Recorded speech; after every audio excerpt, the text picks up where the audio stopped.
Hey there, everyone. Good morning. This is Lori at Craggy Brook Witchery, and I've brought out a deck that I spied the other day on the shelf and thought, I haven't seen that in a while.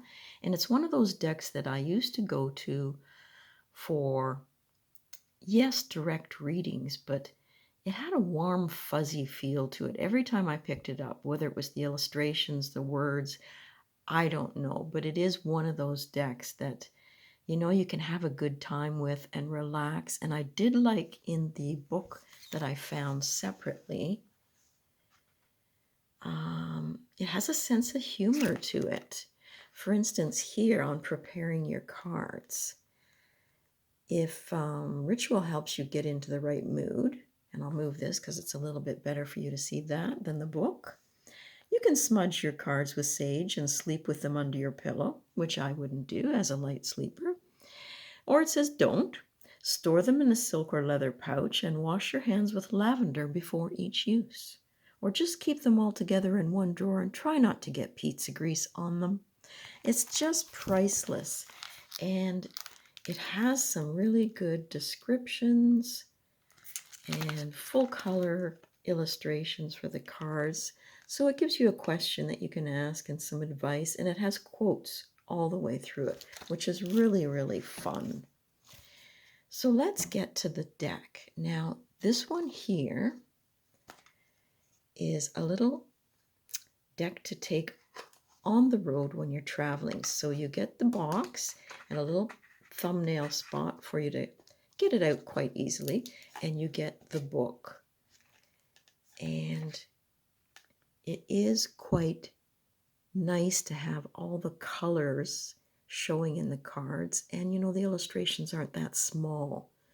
And this is a wee ditty of a deck, and it fits in my hand like so. And if I put it next to a regular tarot card, you can see it is quite small, but it seems to zero in on the images, which I like. And this is just a little cover card that went with it. So I'm going to set that there. And as I say, I keep mine in a tin. And let's begin by looking at the cards a little bit closer up. Okay, I think that gives you a pretty good shot of the cards.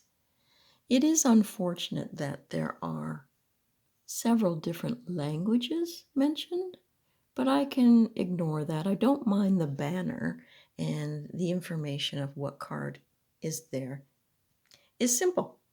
So it is interesting too that they have a little bit of a darker edge here on the tops and bottoms to sort of bring the card forward a bit.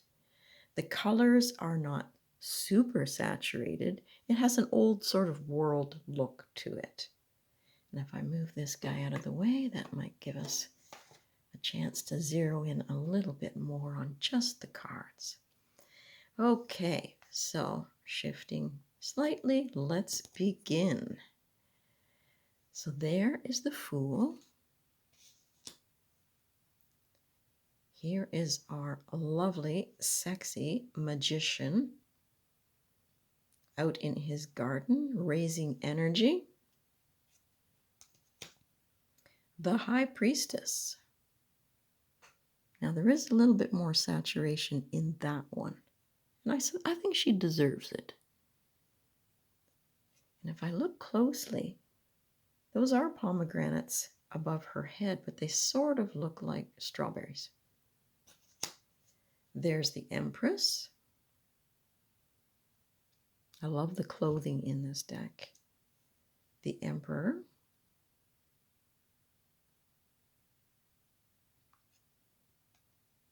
And the Pope.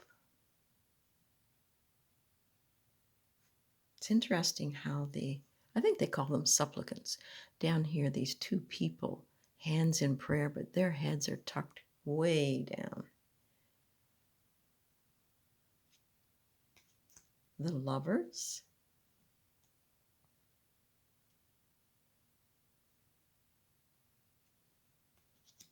The Chariot.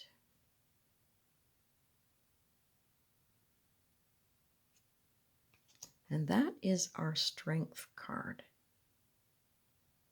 That lion is just snuggling up there, and her eyes are shut, and she's just focusing. There's the gorgeous hermit.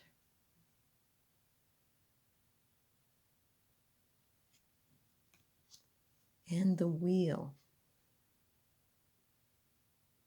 I don't know why they felt they had to do two banners on there. And some people might be put off by this little copyright information there. Our justice card. She doesn't look so severe. A bit more approachable. The Hanged Man. Let's take a peek at him.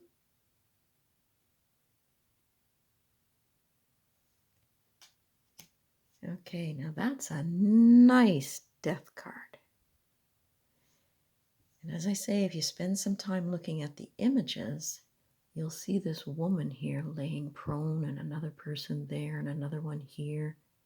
It almost looks like a hillside in passing until you stop and really take a peek.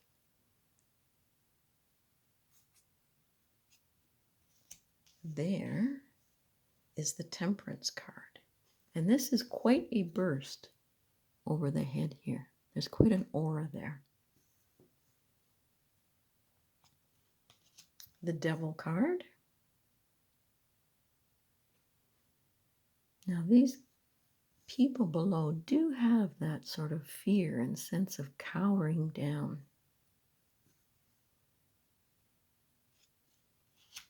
The Tower. And they even have a craggy tree. Cool.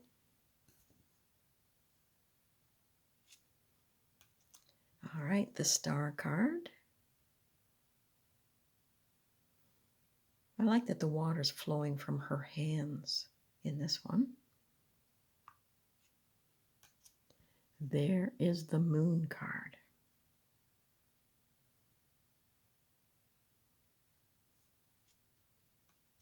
Our Sun. Now that is a really nice sun right there. Look at that face.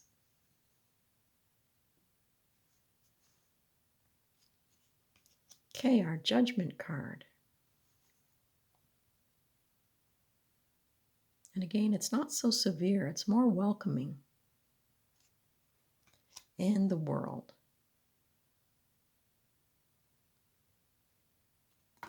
Okay, so we're going to go on to the Pentacles.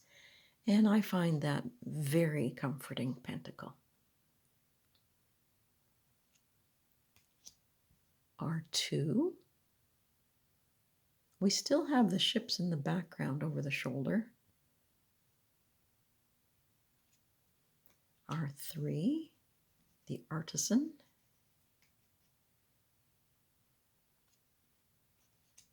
Isn't that a great 4 of Pentacles?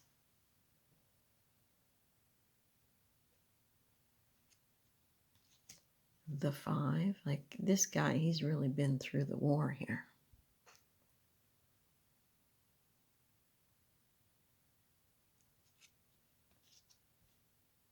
Such a cheery gentleman.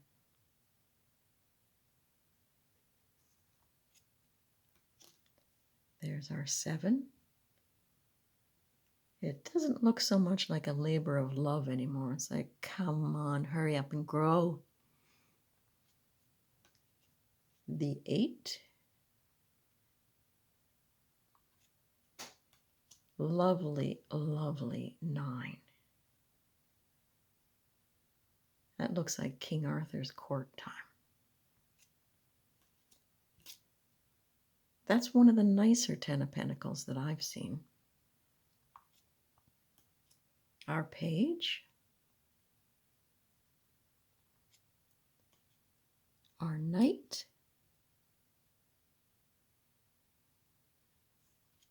Our Queen. Is she not gorgeous? Mm-mm. And our King. He looks a little bit worried. She's like, yeah, it'll be okay. Then we have our swords.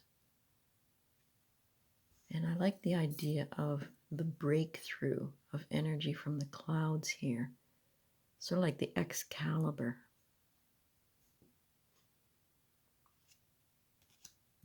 Okay, our Two of Swords.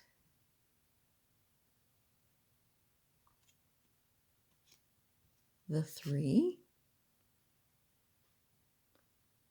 Now they are sort of insinuate a snake up there.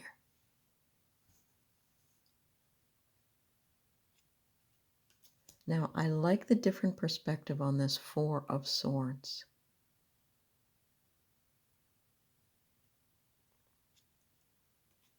There's our 5.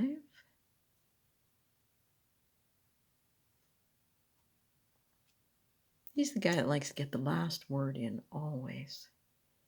This is our 6.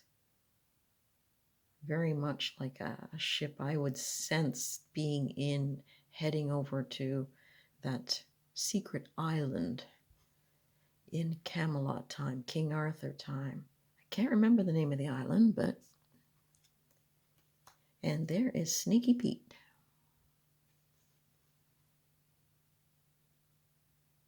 His head's a little big there.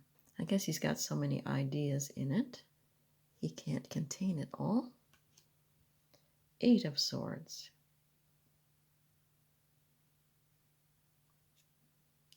The 9, good sense of, geez, I just can't sleep, that desperation. I got to get these thoughts out of my head. Our 10. Really dramatic sky, and the tree here is just phenomenal.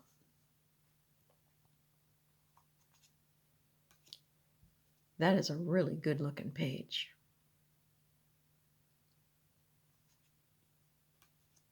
The Knight. And it's nice to have this perspective. Like he's got the sword there in front of him. He has an idea and a plan. And it's like, I am going for it. There's our Queen.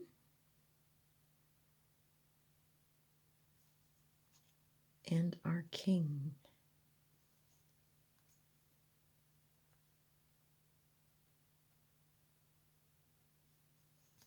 Really nice suit.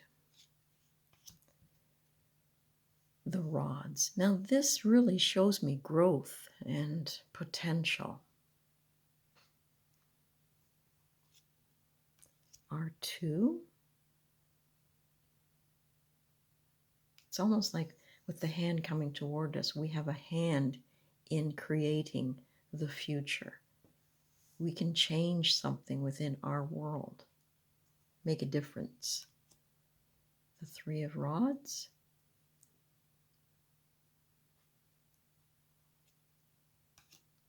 The 4. So you get almost a double arch effect. You got the bower here, and then you've got this archway to the castle. Our 5 of Wands. Again, more expression on the faces here. We get up close. Our 6.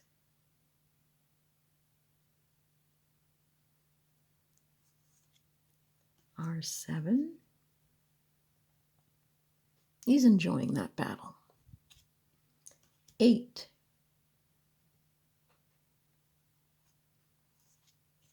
Nine. This guy's attire always breaks me up, but it's cool. 10.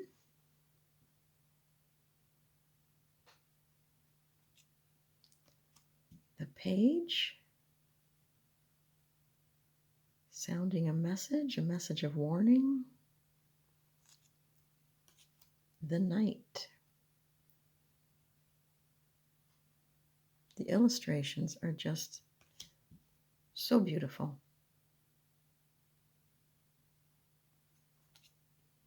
And our King.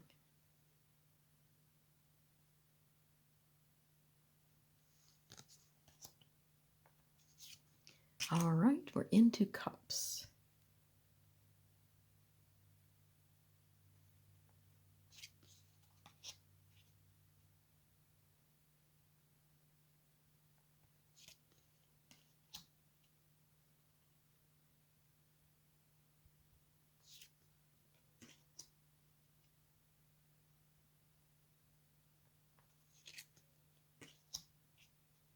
Isn't that nifty?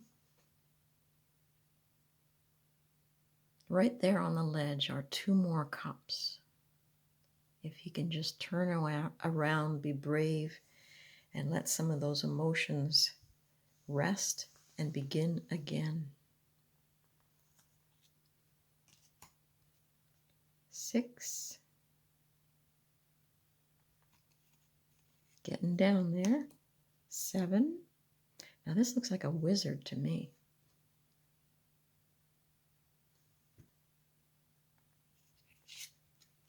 The 8.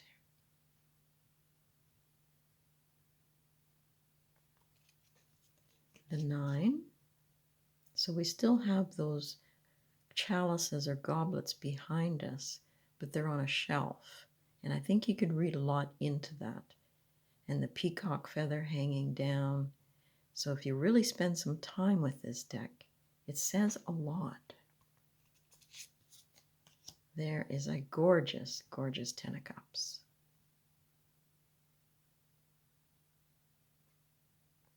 So you get that fairy tale feeling with this deck.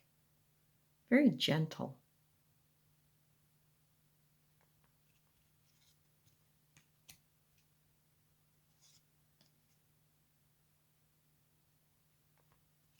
Getting down to our queen and our king. So there's the Queen of Cups. We'll slide this over. And there is our king. So if you like that sort of King Arthur, Guinevere era, the old castle type, the drawings really are what makes this deck. And I think you don't really even need a book. It's pretty self-explanatory when you're flipping through. And spreads would look just delightful. So I hope you enjoyed that. That is the Tarot to Go kit. And that is by Hanson-Roberts. And I don't know, I bet you could still find it on eBay. And it is well worth it and quite a nice little size to tuck into your bag when you're off on a little excursion. Sort of take it and go. So enjoy, have a wonderful weekend, and we'll catch you maybe tomorrow.